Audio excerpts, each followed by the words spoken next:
찾으셨으면 우리 2절의 말씀인데요. 함께 한 목소리로 같이 읽어보겠습니다. 너희 몸은 너희가 하나님께로부터 받은 바 너희 가운데 계신 성령의 전인 줄을 알지 못하느냐. 너희는 너희 자신의 것이 아니라 값으로 산 것이 되었으니 그런즉 너희 몸으로 하나님께 영광을 돌리라. 아멘. 오늘 귀한 주일 이 자리에 함께 하신 모든 분들을 환영하고 축복합니다. 우리가 주님을 예배할 때, 찬양하고 기도하고 함께 말씀을 들을 때 하나님께서 우리에게 허락하시는 하나님의 귀한 깨달음이, 또 깨닫게 하시는 은혜의 역사가 저와 여러분의 삶 가운데 있기를 주님의 이름으로 축복합니다. 여러분, 여기 제 손에 무엇인가 있다고 가정을 해볼까요? 여러분, 제 손에 무엇이 있지요? 착한 사람만 보입니다. 여러분, 제 손에 무엇이 있지요? 네, 그렇죠. 제 손에 뭐가 있습니다. 그런데 여러분, 이것의 그 어떤 것의 물건의 가치를 무엇으로 평가를 할 수 있을까요? 그것의 가치를 어떻게 평가할 수 있을까요? 오늘날 대부분의 사람은 이 손 안에 있는 물건의 가치는 그것의 값을 보고 평가를 합니다. 값이 비싸면 가치가 높고 그 값이 싸면 가치가 낮을 것이라고 생각을 하지요. 그렇지요. 그런 일들이 우리 주변에 많이 있습니다. 그런데 그 말도 일부분 맞을 겁니다. 그런데 사실 잘 따지고 보면 값의 높음, 값의 낮음보다도 사실 그것의 쓰임새가 그것의 가치를 결정합니다. 어떤 목적으로 만들어졌는지, 그리고 그것이 어떻게 사용되어지는가에 따라 그것의 가치가 있다고 하는 것이에요. 저희 집 이야기를 좀 해볼게요. 저희 본가에는 저희가 어릴 적에 산 집에 피아노가 있습니다. 그 피아노는 제 여동생이 초등학교 때 피아노 학원을 좀 다녔거든요. 피아노 학원을 다니면서 부모님을 졸라서 부모님이 사주신 것이에요. 과거에는 피아노가 꽤 비싸지 않았습니까? 피아노를 구입하고 첫 몇 달은 잘 사용했습니다. 연습도 하고요. 학원을 가기 전에도 하고요. 갔다 와서도 연습을 하고요. 그렇게 잘 사용했지요. 그러나 점점 피아노를 사용하는 그 횟수가 줄어드는 겁니다. 언젠가부터는 점점 피아노를 사용하지 않고 피아노를 치지 않고, 그래서 언젠가부터는 저희 어머니가 동생에게 피아노를 좀 쳐, 연습을 좀 해 라고 해야만 피아노를 치는 일들이 있게 된 것이지요. 그러더니 또 조금 더 시간이 흐르고 또 조금 더 시간이 흐르니까 그 피아노를 전혀 사용하지 않게 되더라는 겁니다. 꽤 오래전부터 말이지요. 그리고 저희 본가에 가면 그 피아노가 지금 무슨 역할을 하고 있을까요? 조그만 화분의 받침대 역할을 하고 있습니다. 여러분, 우리에게는 그런 일들이 있지 않습니까? 그 피아노가 비록 비쌌었더라도, 과거에 꽤 비싼 값을 치르고 샀더라도 지금 그것의 활용도가 없으니 그것의 가치가 없더라는 것이에요. 여러분, 여러분의 삶에서도, 여러분의 가정 생활에서도 혹 그런 일들이 있지 않습니까? 열심히 좀 운동 좀 해봐야 되겠어 하고 실내 자전거를 만약에 구입했다고 가정을 해볼게요. 열심히 달립니다. 열심히 운동을 해요. 첫 한 달은 열심히 합니다. 2달, 3달, 6달, 1년이 되면서 그 실내 자전거는 어떻게 되지요? 점점 무엇인가의 옷걸이로 사용되고, 내가 집에 가서 옷을 벗어서 거기에 받침대로 사용하고, 또 점점 시간이 흐르면 이 실내 자전거를 어떻게 처분하지? 당근에 어떻게 내놓지? 이런 생각을 또 하고 있지는 않습니까? 여러분 중에 진짜 실내 자전거가 있는 분이 계시는지 안 계시는지는 모르겠습니다만 그렇습니다. 여러분, 사람의 가치평가도 마찬가지일 겁니다. 그 사람의 학문이 높고 재능이 많고 지위가 높고 명예를 많이 가진다, 권세가 많다 하는 것들이 있다고 할 때 그것 자체가 그것의 가치를 말하는 것은 아닙니다. 그 사람이 어떤 장점이 있고 어느 것에 빼어난 기술이 있고 좋은 것을 가지고 있다 하더라도 그것이 그 사람의 진정한 가치는 아닙니다. 어떤 것을 가지고 있느냐 하는 것보다 그 사람이 그것들을 가지고 어떻게 활용하느냐, 그것을 가지고 어떤 목적으로 인생을 사느냐, 어떻게 쓰임 받느냐 하는 것이 그 사람의 인생을 평가하는 기준이 될 수 있다는 것이지요. 그래서 저는 이렇게 설교를 시작하며 질문을 하고 싶습니다. 여러분은 무엇을 가지셨습니까? 어떤 것을 가지고 계십니까? 가진 거 없어요. 할 수 있는 게 별로 없어요. 잘하는 거 없어요. 아니요. 저는 이 질문이 여러분에게 무엇을 가지셨느냐, 얼마나 많은 것을 가지셨느냐, 어떤 많은 것을 하실 수 있느냐, 그것을 여쭤보는 것이 아닙니다. 우리가 갖고 있는 그것이 어떻게 어떤 의미로 사용되고 있습니까? 사용하고 계십니까?를 묻고 싶은 것이지요. 다른 말로 하면 하나님의 영광을 위한 삶을 살아가고 있는가 하는 것을 질문하고 싶습니다. 바라기는 우리의 삶을 되돌아보며 우리가 무엇을 향하여 달려가고 있는가? 무엇을 위하여 달려가고 있는가? 내 삶의 목적은 무엇인가? 오늘 함께 말씀을 나누며 말씀 안에서 깨닫는 은혜가 저와 여러분의 삶 가운데 있기를 주님의 이름으로 축복합니다. 오늘 말씀을 다시 한번 보실까요? 오늘 말씀 20절입니다. 20절을 다시 한번 볼게요. 같이 한번 읽어볼까요? 같이 읽어보겠습니다. 시작. 값으로 산 것이 되었으니 그런즉 너희 몸으로 하나님께 영광을 돌리라. 여러분 20절의 그 후반절의 끝부분 이렇게 말하고 있지요. 하나님께 영광을 돌리라. 할렐루야. 여러분, 저와 여러분이 하나님께 영광을 돌리는 복된 삶을 살 수 있기를, 그런 삶을 사시기를 주님의 이름으로 축복합니다. 그런데 우리가 하나님의 영광을 위하여, 내 삶이 하나님의 영광을 위하여 살기를 원한다, 살아야겠다. 그런데 오늘 본문은요, 그렇게 하나님의 영광을 이야기를 할 때 무엇으로 하나님께 영광을 돌리라 라고 말하고 있는가? 오늘 본문은 그것을 강조하는 것이 있습니다. 반복해서 강조하는 것이 있어요. 그것이 몸이라고 하는 것이에요. 20절 말씀을 다시 한번 보실까요?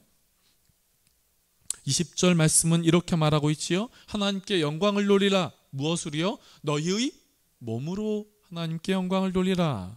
또 19절도 한번 보시겠어요? 19절은 이렇게 시작하고 있습니다.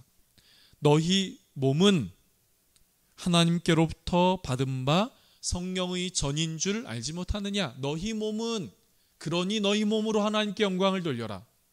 너희 몸은 성령이 계시는 너희 몸은 성령께서 거하시는 성령의 전인 줄 알지 못하느냐? 그런즉 너희 몸으로 하나님께 영광을 돌리라.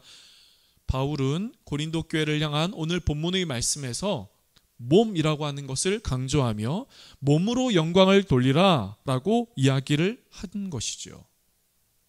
여러분, 신앙생활에 대한 여러 가지 오해가 있을 수 있겠습니다. 신앙생활에 대한 오해 중 하나는 우리의 마음이 중요하다는 것이에요. 아니, 그건 당연하지요. 제가 오해라고 말씀을 드리는 것은 우리가 신앙생활을 하면서 우리의 마음이 중요한데 마음만 있으면 된다고 생각하는 일들이 있기 때문이지요. 여러분, 그렇습니까? 마음은 중요합니다. 마음 중요해요. 하나님이 무엇을 보신다고요? 마음, 중심을 보신대요. 그래서 어떤 분들은 하나님, 마음을 보시지요? 그러니까 저 마음만 있으면 돼요 라고 생각을 합니다. 하나님, 제가 어떻게 살든 뭘 하든 어떻게 하든 마음만 있으면 되잖아요. 내 마음만 변하지 않으면 되지요. 내 마음만 하나님을 향해 잘 품고 있으면 되지요. 신앙생활에 대한 여러 오해 중 하나는 마음만 있으면 된다고 생각하는 것입니다. 그래서 우리는 마음으로만 있으면 되지, 마음만 있으면 되지 뭐라고 생각을 합니다. 여러분, 그런데 정말 마음으로만 믿으면 됩니까?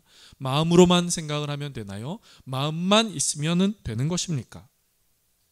성경은 우리의 마음이 믿는다면, 성경은 우리의 마음이 믿는다면 우리의 몸도 그 마음을 따라야 한다라고 말합니다. 즉 진정한 믿음은요, 몸과 마음으로 하나 되어 믿고 따르는 것이죠. 여러분, 진정한 신앙은 마음 그리고 몸이 하나 되어 주님을 믿고 따르는 것입니다. 로마서 12장 1절 말씀을 한번 보실까요? 로마서 12장 1절 말씀 찾으셨나요? 함께 같이 읽어보겠습니다. 시작. 그러므로 형제들아, 내가 하나님의 모든 자비하심으로 너희를 권하노니 너희 몸을 하나님이 기뻐하시는 거룩한 산제물로 드리라. 이는 너희가 드릴 영적 예배니라. 여러분, 바울이 로마서를 통해서도 이야기를 합니다. 너희가 하나님께 드릴 것, 하나님께 드릴 제사, 영적 예배, 그것이 뭐냐? 뭘 하나님 앞에 드리라고요? 몸을 하나님 앞에 드리라, 이렇게 이야기를 합니다. 몸을 하나님께 드려라. 그리고 오늘 본문은 그 몸을 통하여 하나님께 영광을 돌려라, 이렇게 말하지요. 그렇다면 우리는 한 가지 자연스럽게 의문이 들 수 있지요. 왜 오늘 본문은, 그리고 로마서는 왜 이렇게 몸을 강조하는가 하는 겁니다. 몸을 강조하는가 하는 것이요. 오늘 본문이 쓰여진 고린도 지역은 바울이 고린도라는 지역에 쓴 편지, 이 고린도 전서와 후서, 이 전서와 후서의 배경이 되는 고린도라고 하는 그 도시는 그 당시 대표적인 항구 도시였습니다. 오늘날 우리에게 이야기하면 인천, 부산처럼요.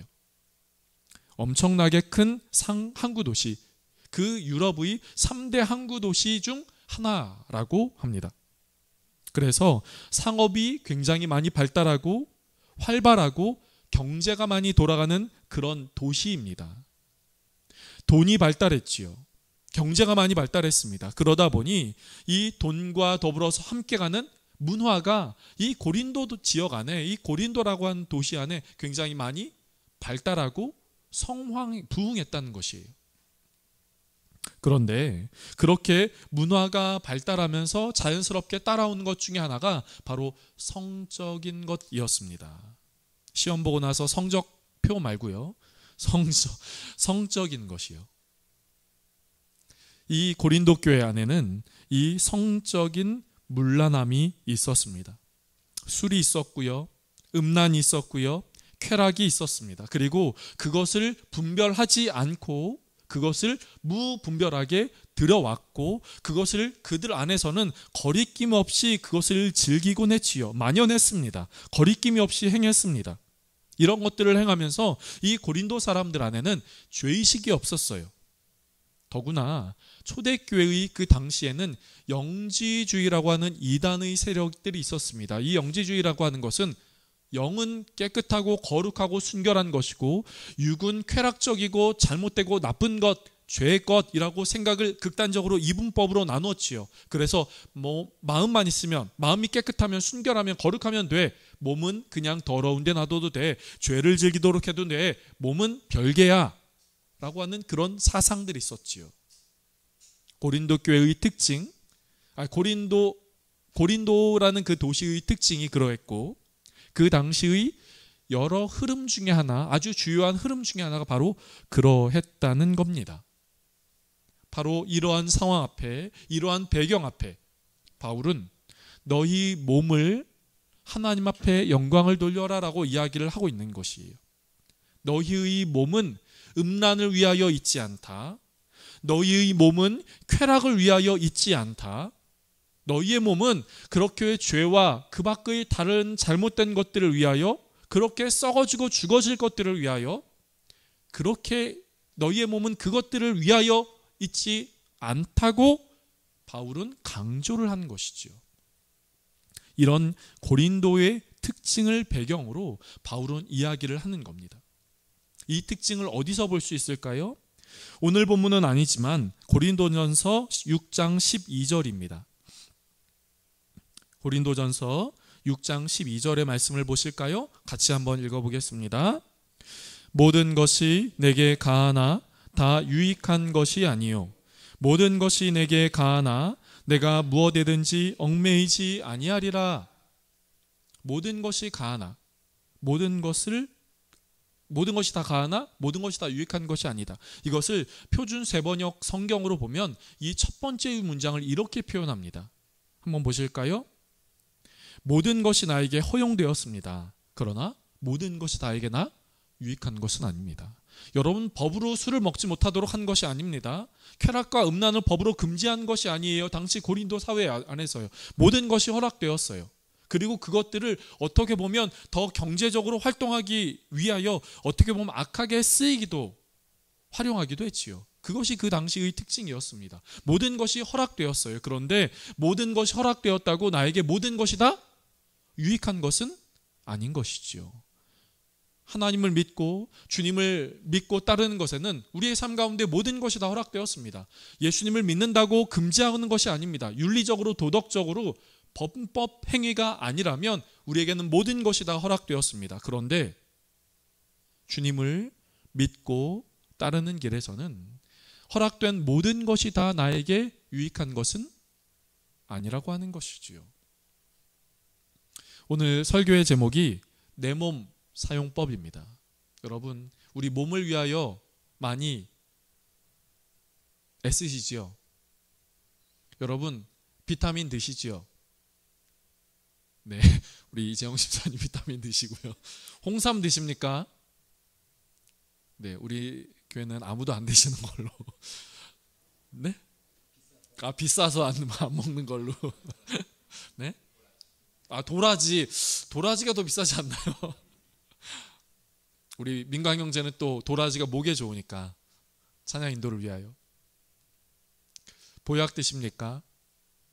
혹은 건강을 위하여 운동하십니까?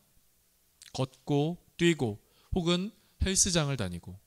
내 몸을 위하여 우리는 먹고 운동하고 하면서 내 몸을 잘 단련하고 합니다. 그런데 여러분, 무엇을 위하여요? 무엇을 위하여? 어떤 며칠 전에 제가 설교 중에 문득 생각난 건데요. 어떤 분이 이러시더라고요.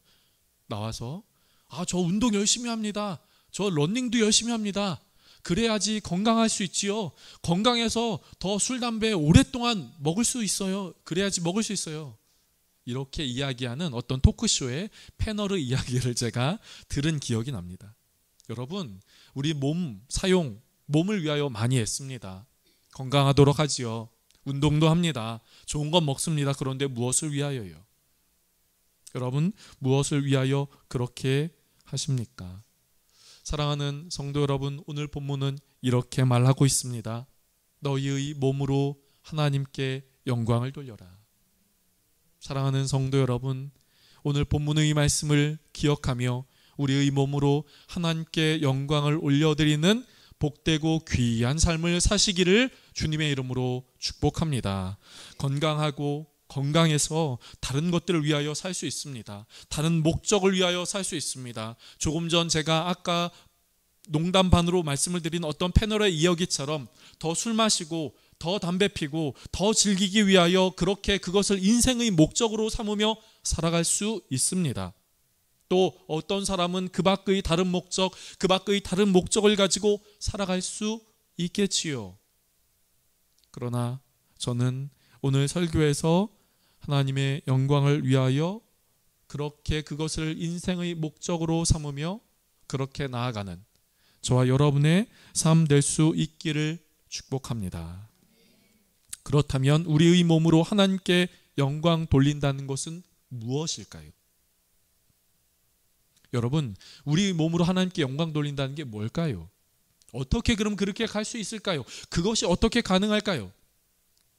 성경에는 하나님이 우리에게 재능을 주셨다고 이야기를 해요. 그것을 예수님은 달란트라고 하는 비유를 들어서 우리에게 말씀을 하십니다.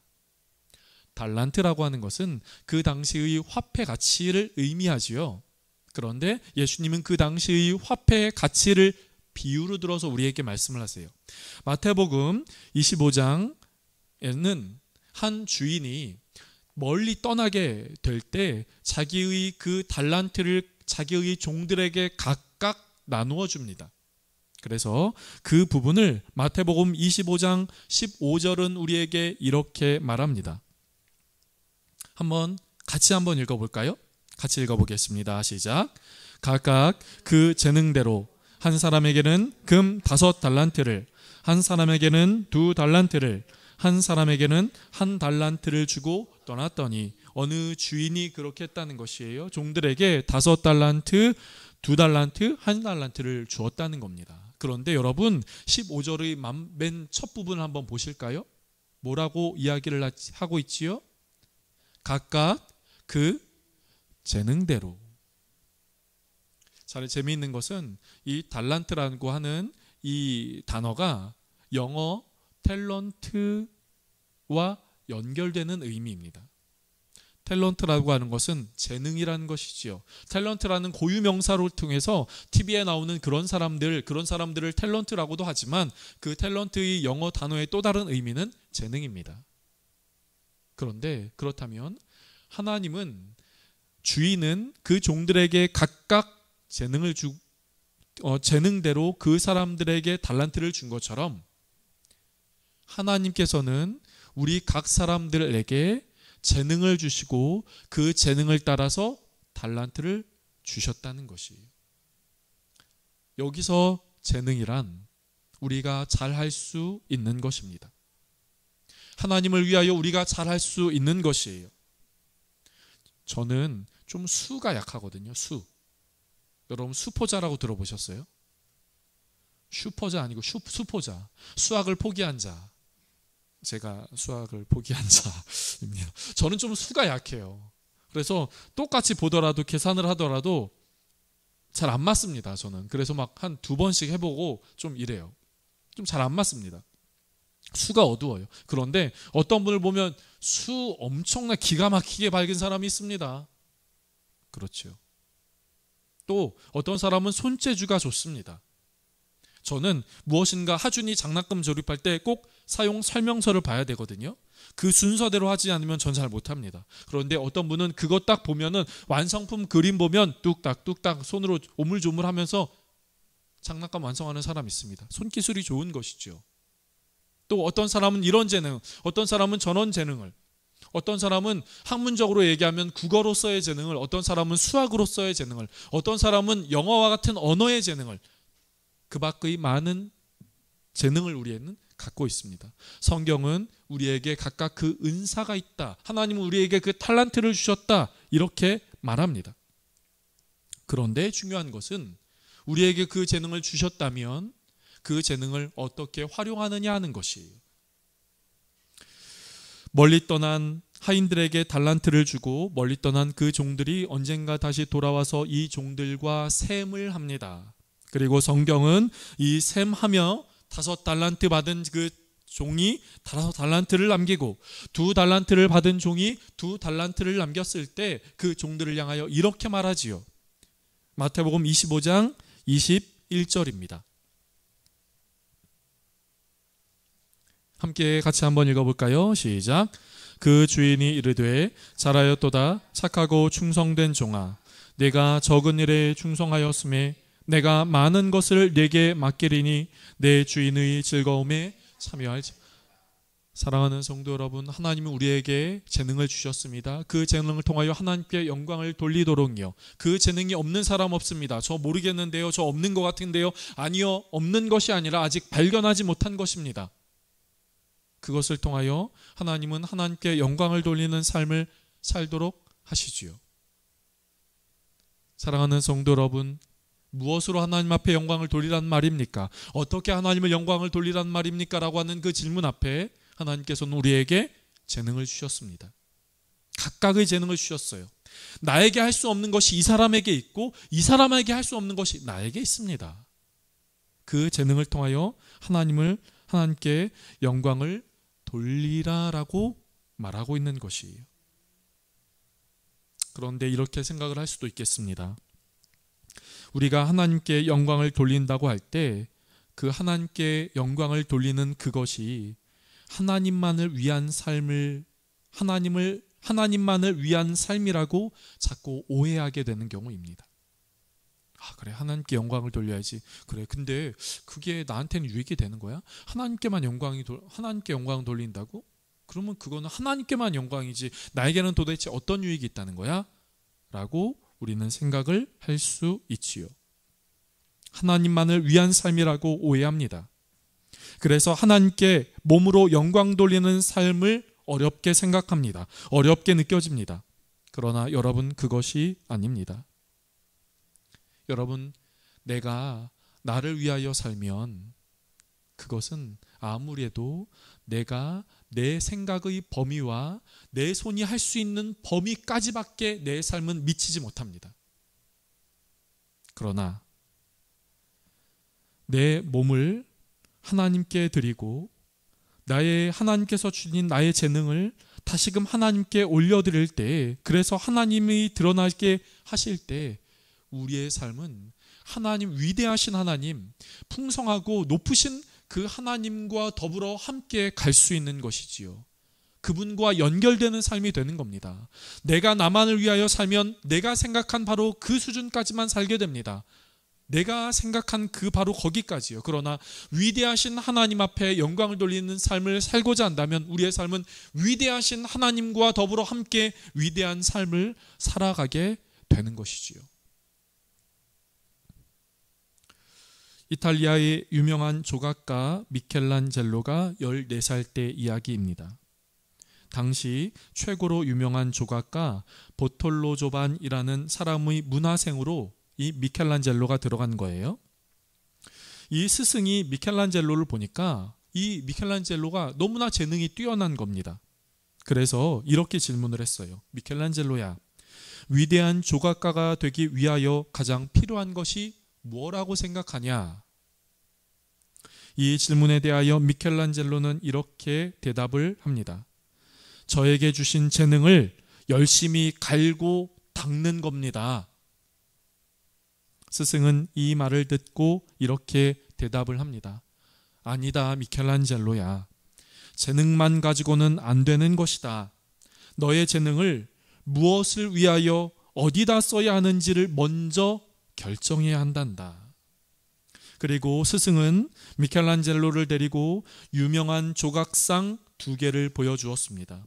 하나는 큰 술집 앞에 만들어진 조각이었는데 미켈란젤로는 그 조각상을 보며 감탄을 했습니다. 그리고 스승은 또 다른 곳으로 이동하여서 성당 앞에 있는 또 다른 조각품을 보여주었어요. 그리고 스승은 미켈란젤로에게 말합니다. 보아라, 둘 다 훌륭한 조각가가 만든 훌륭한 조각품이다. 그런데 2개의 조각품에는 차이가 있다. 하나는 술 먹는 사람들의 마음속에 욕망을 불태우기 위하여 조각되었고, 또 하나는 하나님을 생각하고 묵상하며 하나님의 영광을 위하여 조각되었다. 미켈란젤로야, 너는 너의 재능을 가지고 무엇을 위하여 사용되기를 원하느냐?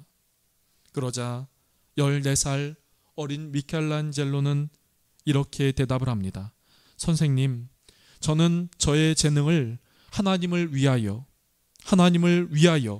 하나님만을 위하여 사용하겠습니다. 이렇게 3번 선언하지요. 그 이후로 하나님의 영광은 이 미켈란젤로의 인생의 목적이 되었고, 그는 자신의 한평생 자신의 재능을 위대하신 하나님의 영광을 위하여 사용하였습니다. 사랑하는 성도 여러분, 하나님께서 우리에게 주시는 그 재능을 하나님의 영광을 위하여 사용할 수 있기를, 하나님 앞에 쓰임받을 수 있기를, 그런 위대하고 복된 삶을 사시기를 주님의 이름으로 축복합니다. 기도하겠습니다. 하나님, 오늘 바울은 너희의 몸으로 하나님께 영광을 돌리라 라고 말하는 것을 함께 살펴보았습니다. 주님, 우리의 삶이 하나님을 향하고 하나님의 영광을 위하여 살 수 있는 삶이 되게 하여 주시옵소서. 하나님, 이 시대 앞에 악하고 혼란한 이 시대 앞에 그 악하고 혼란한 이 시대의 흐름 따라 나아가는 것이 아니라 내 삶의 인생의 목적을 위대하신 하나님, 높임받기에 합당하신 그 하나님의 영광을 위하여 살겠노라 거룩한 결단을 하는 우리 모두의 삶이 되게 하여 주시옵소서. 이를 위하여 하나님께서 우리에게 주신 재능이 있는데, 달란트가 있는데, 하나님 그 달란트로 그 달란트를 주님께 올려드리게 해 주옵소서. 그리고 아직 발견하지 못했다면 발견할 수 있는 은혜도 우리의 삶 가운데 허락하여 주시옵소서.